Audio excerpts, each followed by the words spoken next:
31 de outubro, de acordo com o procedimento acordado entre a Presidência da República e o Governo para a transmissão centralizada de correspondência, foi o assunto remetido ao chefe de Gabinete do Primeiro-Ministro, utilizando a fórmula habitual que deixa ao Governo a decisão sobre a forma de agir, caso o entenda, e cito, para os efeitos que tiver por convenientes. É este o procedimento padrão, dado tratar-se de matéria de competência governamental. Tendo o chefe de Gabinete do Estado de Estado das Comunidades Portuguesas sido também informado, dado estarem em causa portugueses residentes no Brasil e tendo em conta o caso idêntico no Canadá já referido. Não houve qualquer tratamento de favor. A carta de transmissão, por mim enviada, limitou-se a transcrever o teor do acima referido e-mail do Dr. Nuno Rebelo de Sousa, não remetendo o e-mail, anexando 2 relatórios médicos e os cartões de cidadãos nacionais das 2 crianças. O Dr. Nuno Rebelo de Sousa, bem como os pais das crianças, foram informados desta tramitação, como prevê a lei das petições, que os senhores deputados tão bem conhecem, e que diz, cito, o exercício de direito de petição obriga a entidade destinatária a receber e examinar as petições, representações, reclamações ou queixas, bem como a comunicar as decisões que forem tomadas. Fim de citação. Ou seja, o Dr. Nuno Rebelo de Sousa foi informado por nós que a decisão sobre o tratamento era exclusivamente médica, que cabia ao hospital dar resposta quando achasse adequado e que o assunto tinha sido transmitido ao Governo. E assim terminou a intervenção da Casa Civil. Procedimento que seguiu o adotado em muitos outros casos, com uma única diferença que assumo. Para evitar uma eventual interpretação errónea, em particular qualquer tratamento diferenciado, dado o parentesco do peticionário com Sua Excelência o Presidente da República, decidi, deliberadamente, omitir a identificação de quem tinha feito chegar tal solicitação por e-mail à Presidência da República. Por isso optei por transcrever no meu ofício o conteúdo do e-mail em vez de o anexar. Ou seja, não dei conhecimento ao Governo, nem ao chefe de Gabinete do Primeiro-Ministro, nem a nenhuma outra entidade de quem tinha transmitido tal solicitação à Presidência da República, de modo a evitar que tal pudesse eventualmente ser considerado por algum interlocutor como qualquer forma indireta de pressão ou de tratamento de favor. Cabe referir que a Presidência da República recebe todos os dias largas dezenas de cartas e e-mails de cidadãos e cidadãs solicitando as mais variadas coisas. Desde 9 de março de 2016, recebemos cerca de 190.000 solicitações e petições dirigidas a Sua Excelência ao Presidente da República sobre os mais variados assuntos, uma média de 80 por dia de trabalho, ou seja, todos os dias mais 80. Destas 190.000 solicitações e petições, cerca de 40.000 foram relativas a questões sociais, incluindo de saúde. É habitual, e também nos deu aqui alguns dados, as tais 190.000 petições, cerca de 80 por dia de trabalho, é habitual a Presidência da República contactar diretamente instituições sobre casos concretos que lhe chegam, para tentar perceber o que é que em concreto se passa? É habitual, não acontece com todos os casos, mas é perfeitamente habitual. Alguma vez percebeu quais eram as razões que estavam por trás deste pedido dele ter chegado à Presidência da República através do Dr. Nuno Rebelo de Sousa e não, por exemplo, através dos pais diretamente, que também podiam ter escrito o e-mail para a Presidência? Não conheço as motivações do Dr. Nuno Rebelo de Sousa enviar isto, já todos ouvimos muita coisa, mas para mim o que estava em causa ali era tentar responder, dizendo como é que aquele assunto é tratado e qual é o procedimento. O procedimento foi enviado para o gabinete do Primeiro-Ministro, como em milhares de outros. Há também aqui nos documentos que foram enviados alguns e-mails em que, por exemplo, a doutora Maria João Ruela o questiona, face a algumas insistências do Dr. Nuno Rebelo de Sousa, sobre o que é que deve responder, que procedimentos é que deve tomar. Alguma vez se sentiu desconfortável ou pressionado por ter que lidar com esta situação diretamente com o filho do Presidente da República? Bom, é óbvio que há sempre algum desconforto neste tipo de situações. Daí a minha preocupação, quando transmiti isto ao Governo, de não indicar quem é que tinha mandado o mail. Agora, a partir daí, o caso foi tratado como todos os outros. Houve algum outro contacto com o Dr. Nuno Rebelo de Sousa, por exemplo, telefónico, algum tipo de insistências, para além dos e-mails que já constam aqui de documentação? Não, que eu me lembro são estes e-mails, mais nada.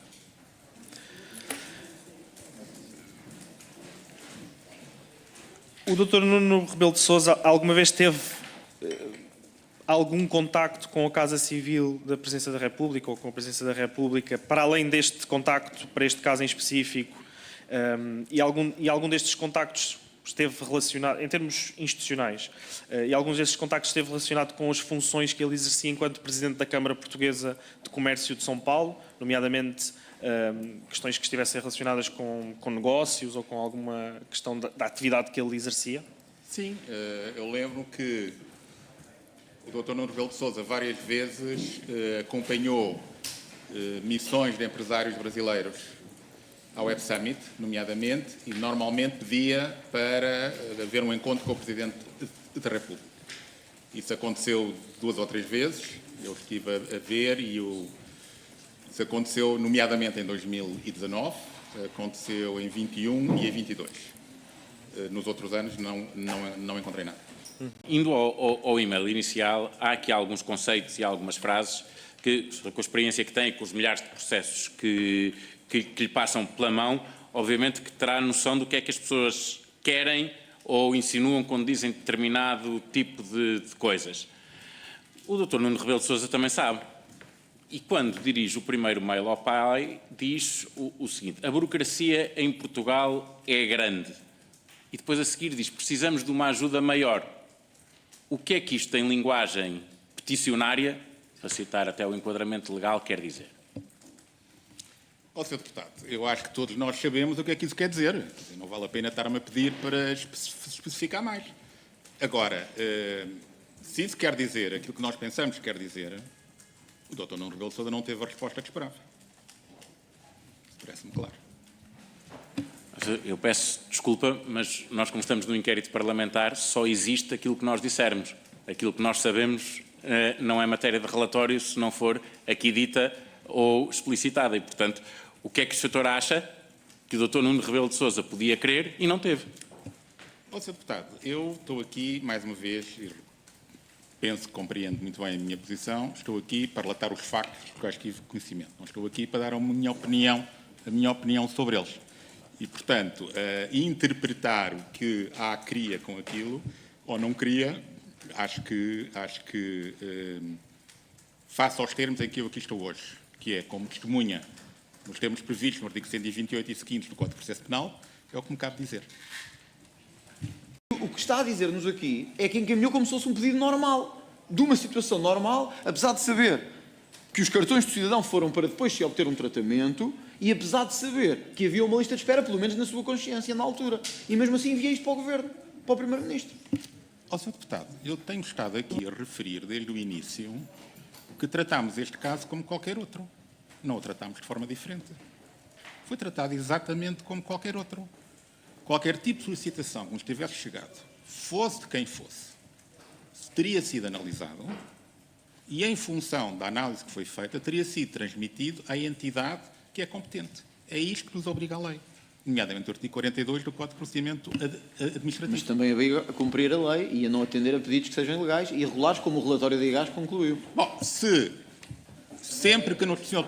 Deputado, também lhe digo que sempre que nos chegam pedidos que traduzem matérias manifestamente ilegais, que se podem traduzir eventualmente em matéria criminal, eu envio tudo para a Procuradoria-Geral da República.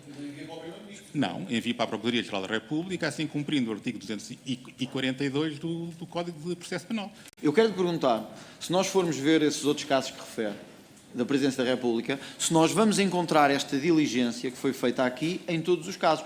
Porque nós vamos pedi-los a esta Comissão de Inquérito, a troca de correspondência que houve, se houve esta insistência, se nos pode garantir que fizeram isto em todos os casos. Porque eu digo-lhe uma coisa, você não faz mais nada ao dia todo. Porque são, quantos disse, 190 mil. Se dividirmos pelo número de anos que está na Presidência da República por dia, o senhor de manhã à noite não fazia senão enviar e-mails.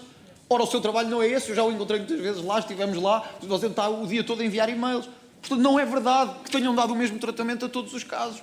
Porque é impossível dar o tratamento que se deu neste caso, em que o filho do Presidente usa o e-mail pessoal para enviar, em que é ocultado o remetente num e-mail que é vosso e em que falam com os hospitais. Já agora, quem é que falou com o hospital para saber se havia lista de espera ou não? Isso perguntarão amanhã à doutora Maria João Ruela. Estou a perguntar quem foi que fez o contacto. Quem fez o contacto com o hospital. Eu penso que o contacto foi feito pela doutora Maria João Ruela. Veja o absurdo disto. Uma assessora do Presidente da República liga para o hospital. Olha, boa tarde, fala Maria João Ruela, eu sou da Presidência da República. E eu quero saber se há lista de espera para este tratamento e medicamento. E na altura disseram-lhe que sim. Não.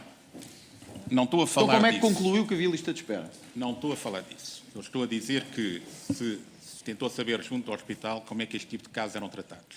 Tentou saber. Maria João Ruela já lhe disse. E então responderam-lhe. E responderam-lhe A dizer que havia lista de espera. Não. Responderam-lhe a dizer que estes casos eram tratados com base em decisões médicas do hospital e do Infarmed. Ninguém respondeu que havia lista de espera. Fui eu que deduzi que havia lista de espera, que havia lista de espera para tudo. Enganei-me, não é verdade, não havia listas de espera. Mas desculpe lá, doutor Frutuoso Melo. É um homem, como foi dito aqui, com a experiência do cargo. Então, mete uma assessora a contactar o hospital, mas deduz sem a informação da assessora que há listas de espera? Deduziu uns dias depois, sim, verdade.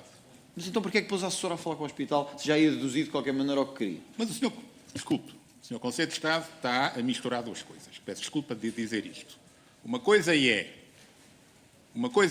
a decisão, a questão global, como é que estes casos são tratados, e em que a resposta é, estes casos são tratados por decisão médica do Hospital e de Santa Maria. Isto é uma coisa. Outra coisa é eu, num e-mail, ter dito ao Dr. Nuno Rebelo de Sousa que havia listas de espera. Cheguei à conclusão que não era verdade. Foi uma decisão que eu fiz. Porque ali há listas de espera para tudo, achei que também havia. Permite-me interromper rápido. só um segundo para dizer isto. É que, Dr. Frutuoso Melo, aqui não se trata de uma dedução sua. Porque o Dr. Frutuoso Melo faz um nexo de causalidade entre a Maria João Ruela e a lista de espera. Eu vou-lhe ler porque são palavras suas. Diz assim: bom dia, Nuno. A Maria João falou com o hospital e há uma lista de espera. Não nos diga agora que deduziu, porque isto não é uma dedução. Isto é um nexo causal. Eu sei o que é um nexo causal, o doutor também sabe. Se o doutor diz assim, a Maria João falou com o hospital e há uma lista de espera. Então, e uns dias depois conclui que não há lista de espera, ou que há lista de espera por si próprio. Mas não havia lista de espera. Sr. Deputado, o hospital nunca nos podia ter dito que havia lista de espera se não havia. Mas é o Sr. Doutor que diz, a Maria João falou com o hospital e há uma lista de espera. Sr. Deputado, eu trato por dia dezenas, se não centenas de dossiês. Este não era o único dossiê que eu estava a tratar. E nesse período, recordo, estava a tratar da posse do novo governo, organização, membros do governo, listas, ministérios, a orgânica do governo, posse do governo. 3 dias depois, o Sr. Presidente da República foi operado. E 2 dias depois, entretanto, o governo tomou posse no dia 26 e no dia 30 recebi a tal notícia da Secretaria de Estado das Comunidades, dia 31 mandei para o gabinete do Primeiro-Ministro. Portanto, se nós concluíssemos daqui, se nós tentássemos concluir que a história foi ao contrário, que de facto o Dr. Frutuoso Melo soube que havia uma lista de espera, porque a doutora Maria João falou com o hospital. Se soubéssemos, como o relatório do IGAS vem a dizer, que houve lusodescendentes que não obtiveram esse mesmo tratamento, apesar de o terem pedido, e que aí nasceu a cunha presidencial para contornar esse sistema que estava estabelecido. Estaríamos errados? Sr. Deputado está a dar a sua opinião e a fazer a sua conjectura. Não, o Sr. Deputado está a interpretar, a partir do que aí está, aquilo que lhe parece e aquilo que lhe convém dizer. Eu estou-lhe a dar os factos. Eu peço só que chame a atenção. Eu não me convém dizer nada nesta comissão de inquérito. E, portanto, peço que chame a atenção do depoente, que não deve fazer com juízos de valor sobre o trabalho da comissão de inquérito. Withdrawn, Mr. President. Em resumo, tudo é normal, mas uns são mais normais que outros. Alegadamente, claro. Obrigada.